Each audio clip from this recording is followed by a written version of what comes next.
pick up your garbage,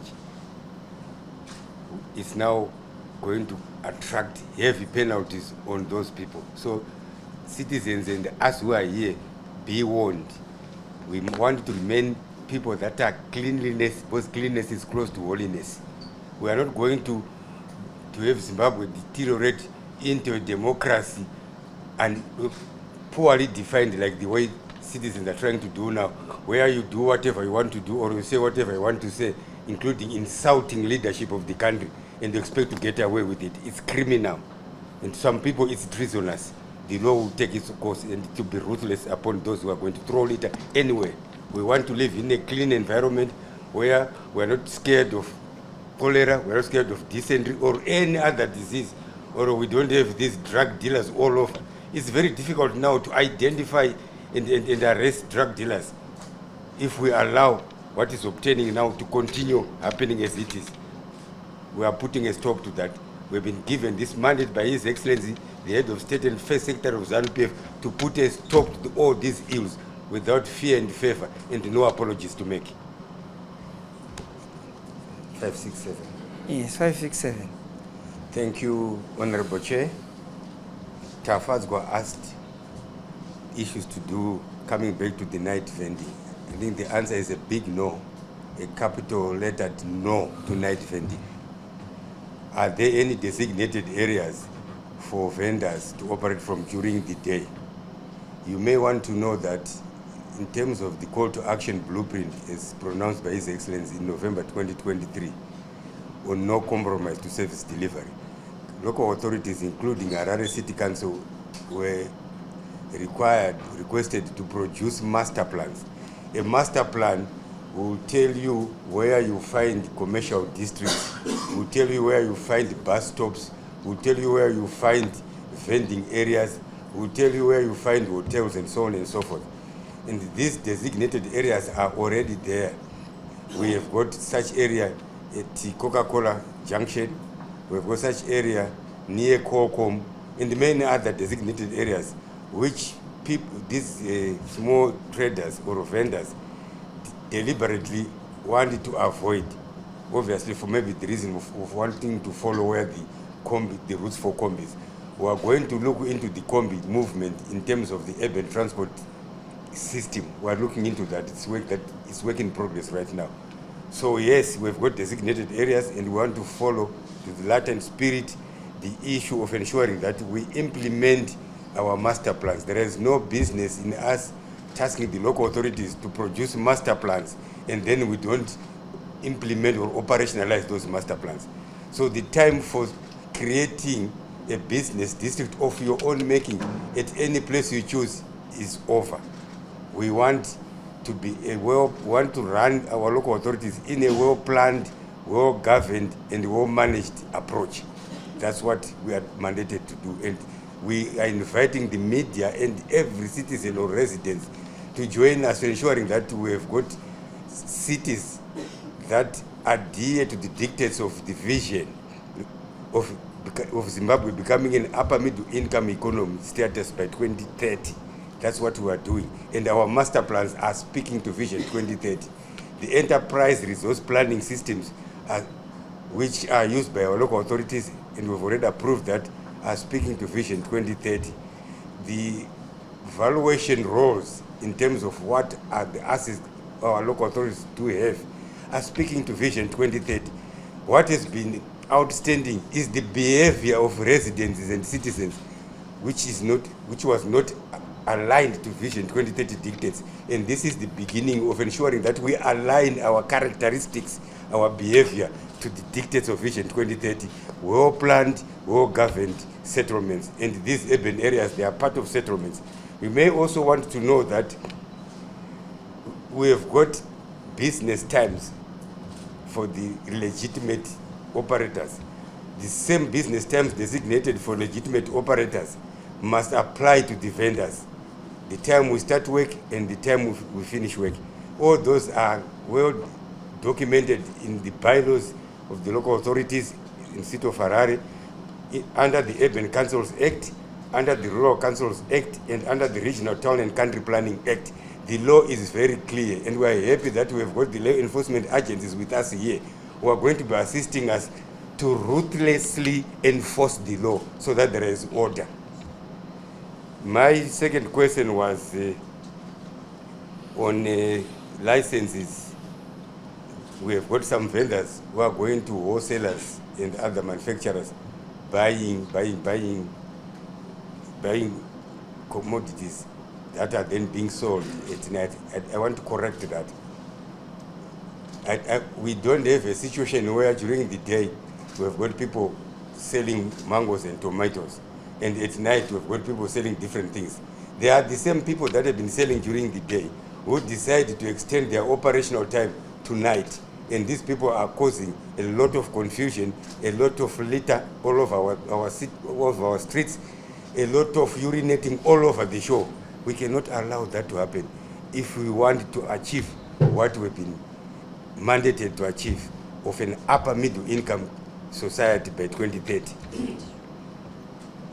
John, measures to deter vendors. We have senior members of the ZRP here. We've got Commissioner Nyati, we've got Assistant Commissioner Nyaku, and we've got the Deputy Minister of Home Affairs. She's here, she's leading this delegation. And the many other security agencies that are not here, but are here in spirit. They are going to enforce the law. We are going to enforce the law. We have no apologies to make on that. Zimbabweans must be orderly people. We must be people that respect health, respect security, respect orderliness, basically. Because right now we have disorderly people. You see somebody dressed like all of us, eating a maize cob, after finishing just throws on the floor, on the street. That's with no regards of the traffic that is moving or anyone else don't care. People drinking all over the shore. That is now a thing of the past in terms of the mandate that has been given to us. No mobile bottle stores. Let me repeat, no mobile bottle stores anymore, man. These people that are moving with their small vehicles, selling beer from their boots, no to that. At Chada, this also. And we're happy that it's affecting the lack of ablution facilities that speak to modernity, affect everybody who is here. The health scare affects everybody who is here. The threat of security affects everybody who is here. The level of theft, pickpocketing and so on and so forth affects everybody who is here. The level of drug dealing is affecting a relative of everyone who is here. So the answer is to ensure that we do the right things by ensuring that we enforce the laws to stop that behavior. What are we going to do to formalize the informal traders? We have already started doing that. Urban transformation, which is being spearheaded by government, is addressing those issues. I will give you an example of Mbare Traders Market. We are all aware that in October last year, the Mbare Traders Market was gutted by fire.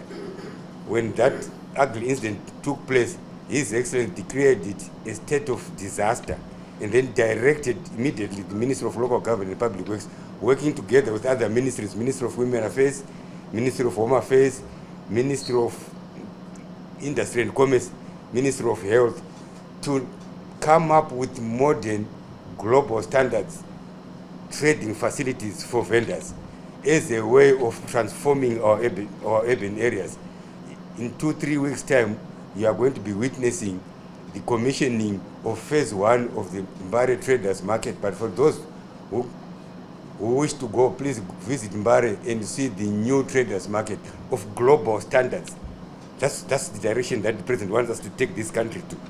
That's phase 1. Phase 2 will see the construction of a three-story building for vending, different floors for different ways for vending. Then phase 3 will see the transformation of the accommodation facilities in Mbare. After that, we will then go to other towns and cities. But we also on the priority list, we've got Glenview Area 8, which is a furniture market or manufacturing place, which every year or twice a year is gutted by fire. we are going to be moving there and we modernize it to the standards that we all wish to have. And we may want to know also that those that have got shops in the CBD and in the leafy suburbs of Harare nicodemously go to Glenview to go and buy furniture at a very low price. The same furniture which you will want to go and buy because you don't want to go to Glenview yourselves because of some stigma that we have. But the shops that you go and buy are buying at night, fleecing our hard-working small business enterprises. We're going to start building in April.